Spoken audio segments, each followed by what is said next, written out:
Praise the lord. ఈరోజు దేవుని వాగ్దానంగా యెషయా గ్రంథము 33 అధ్యాయము 21 వచనాన్ని చూసుకుందాం.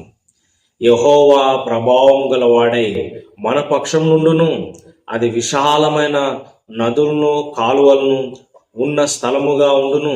అందులో తెడ్ల ఓడ ఏదియో నడవదు, గొప్ప ఓడ అక్కడికి రాదు. దేవునికి స్తోత్రం, మహిమ కలుగును గాక. చాలా చక్కటి వాగ్దానాన్ని మనం చూస్తా ఉన్నామండి. దేవుడు మనల్ని ఆశీర్వదించే దేవుడుగా ఉన్నాడు, దీవించే దేవుడుగా ఉన్నాడు.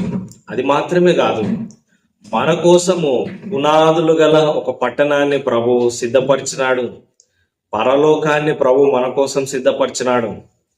మరి సాతాను కోసము నిత్య అగ్నిని ప్రభు ఏ విధంగా సిద్ధపరిచినాడు, దేవుని బిడ్డల కోసము పరలోకము సిద్ధంగా ఉంది. హల్లెలూయా. ఆ పరలోకానికి మనం వెళ్ళాలని దేవుడు ఆశపడతా ఉన్నాడు. మనం అక్కడ ఉండాలి. ఆమేన్. మరి పరలోకానికి ముందుగా సిద్ధపాటే ఈ భూలోకంలో మనము జీవించే జీవిత విధానము. ఆమేన్. యేసుక్రీస్తునందు విశ్వాసం ఉంచి ఆయన మార్గంలో నడుచుకుంటూ సత్యాన్ని గ్రహిస్తే నీవు నిత్య జీవానికి వెళ్తావు. యేసే మార్గము, సత్యము, జీవమై ఉన్నాడు. ఆ ప్రభు మార్గంలో మనం నడుచుకోవాలి, సత్యాన్ని గ్రహించాలి, ప్రభుకు సాక్షిగా మనం ఉండాలి. దేవుని మార్గంలో మనం జీవిస్తే నిత్య జీవానికి, పరలోకానికి కూడా మనము వెళ్తాం. ఈ లోకము గతిస్తుంది. ఈ పాత ఆకాశము, పాత భూమి గతించి నూతన ఆకాశము, నూతన భూమి వస్తుందని ప్రకటన గ్రంథంలో మనం చూస్తాం.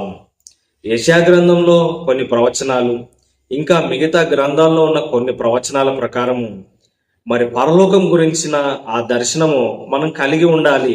హల్లెలూయా. ఐగుప్తులో బానిసలుగా ఉన్న మనల్ని దేవుడు కానాను దేశానికి, పాలు తేనెలు ప్రవహించే దేశానికి తీసుకెళ్లాలనుకుంటున్నాడు. ఐగుప్తు పాపానికి, లోకానికి సాదృశ్యంగా ఉంది. మనం అక్కడ పాపానికి దాసులుగా ఉన్నాం. యేసుక్రీస్తు ద్వారా దేవుడు మనల్ని రక్షించినాడు. ఈరోజు మాటలు వింటున్న నీవు రక్షింపబడ్డావా? క్రీస్తు